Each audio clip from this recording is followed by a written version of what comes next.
So, Elden Ring is a strange game to use as a source of motivation because it doesn't encourage you in the usual way. It doesn't tell you that you're talented or chosen or destined for greatness. Instead, it drops you into a harsh, broken world with almost no explanation and very little guidance, and that it waits to see what you'll do next. And honestly, that is why it works so well as an analogy for life and for 2026 in particular. You see, a lot of people enter a new year expecting clarity. They expect motivation to feel loud and energizing, like a switch being flipped overnight. But most real change doesn't begin with confidence. I think it begins with uncertainty. It begins with standing in a place that feels unfamiliar and slightly uncomfortable, knowing that you're supposed to move forward even though you're not entirely sure how. And that is exactly how Elden Ring begins. You don't know where the safe paths are yet.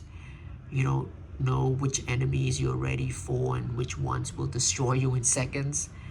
You try things, you make mistakes, and then you die. And then at first, it feels frustrating until you realize the game isn't really punishing you, it's actually teaching you. Every defeat gives you information. You learn timing, you learn positioning, you learn when aggression works and when patience is the better choice.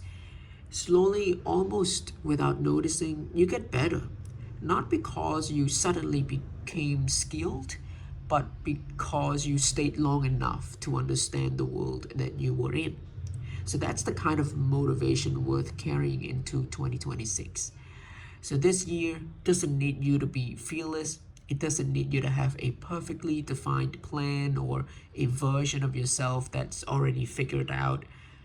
What it needs is your willingness to stay engaged even when progress feels slow or unclear.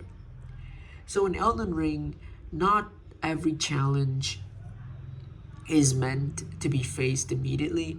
Sometimes the smartest decision is to walk away, explore somewhere else, level up, and return later with more experience. And the game never treats that as a failure, it treats it as a strategy. So life works the same way. Even though we're rarely taught to see it that way, not every problem needs an immediate solution.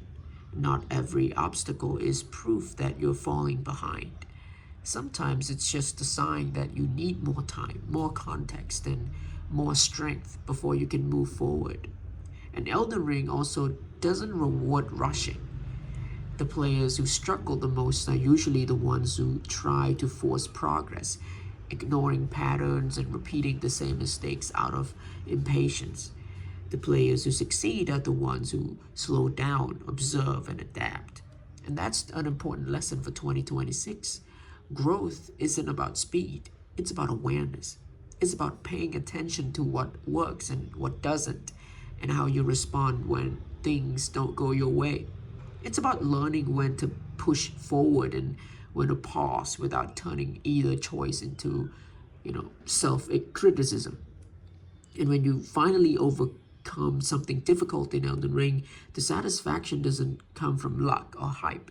It comes from knowing that you earned it, from knowing that you failed enough times to understand that challenge instead, of just surviving it. And that kind of progress is quiet. It doesn't look impressive from the outside, but it lasts for a long time. So if you're entering 2026 feeling underprepared, unsure, or overwhelmed, that doesn't mean that you're doing something wrong. It means you're at the beginning of something complex, something that requires patience, resilience, and curiosity more than confidence. And Elden Ring doesn't ask you to be perfect. It asks you to persist, to learn, to try again, slightly better judgment than last time. And if you can approach this year the same way, and you can accept uncertainty, you can choose persistence over pressure, and you can allow yourself to grow gradually, then 2026 doesn't need to be easy to be meaningful.